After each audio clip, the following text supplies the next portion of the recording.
You made a statement that was actually as nonsensical as asking why is a mouse when it spins.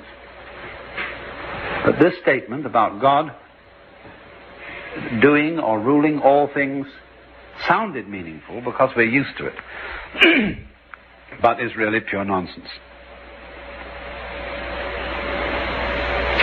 This has been so persuasive in the climate of academic philosophy today that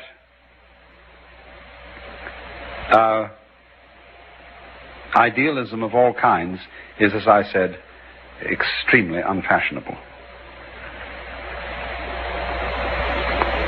But there are considerations that might cause us to reflect on this more carefully.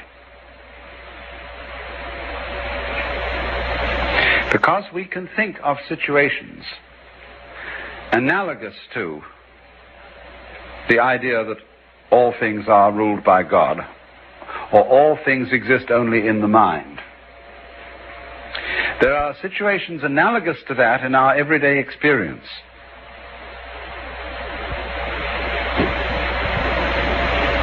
Only we can be aware of these situations because we stand outside them.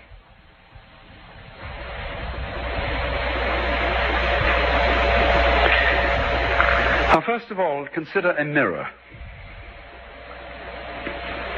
A mirror will reflect all kinds of shapes and colors. And when you look at the mirror itself will be the ground or the underlying element common to all those shapes and colors.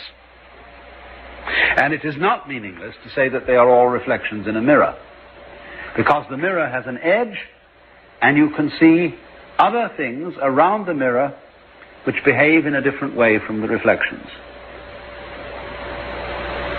You can't put your hand out and pull the necktie of a reflection in the mirror. But you can reach your hand out and pull the necktie of somebody standing beside the mirror. You see? But nevertheless, within the context of the mirror, all the things that are there are reflected in it.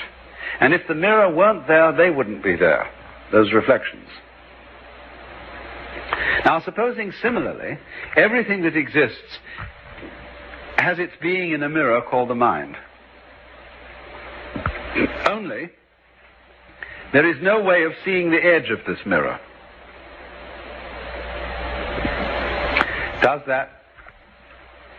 Is that meaningful? Is that possible?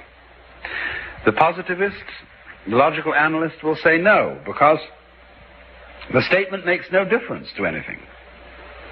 It makes no difference to anything in this thing you call the mind, that it's in the mind. It makes no difference to anything in the mirror, that it's in the mirror. For example, your face is not immediately changed by being reflected in a mirror.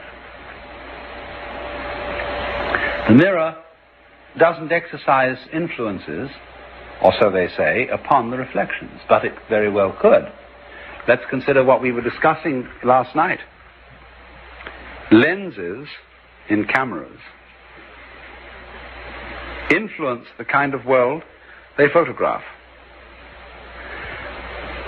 A convex lens will give you one thing, a concave lens will give you another thing. And one can think of all sorts of wonky lenses, prismatic lenses, bent lenses, squirrely lenses. Now you see, if the lenses of your eyes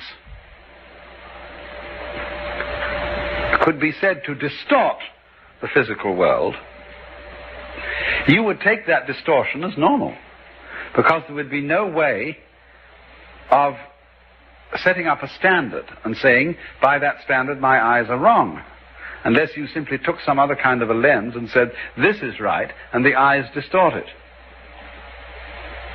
You would have always seen things that way. So,